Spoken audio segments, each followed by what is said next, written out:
I will see her in her video. Oh my. Ojira kechi ye adwuma wada. Onim kura se adwuma no enani kum. Abo west na abrochira bla boy no no. Olumo ya abo west na ojira kechi no. Ojira kechi en wada de. Mo mi en chira de nso.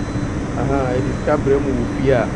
Mamu nye story bia se abrochira ye yizi na oba na osi abrochira ye wo san for o papa ko bare bra wo o ada ro kira ho eti abrabo na nye yizi sa ye se mo me hwe bibi na kakra bibi nya dia fi abrochire dia bremu bia no kuma mu ani so na munya ho atebie na ho enkikare ka se mo ti abrochire dia abrochire ye wo ni kum wada wo paso so no ju jina kitchen o jina kitchen wada no adme guru so nya asa kitwa o clinic kitchen ho nyina ansa wo beba akọ wada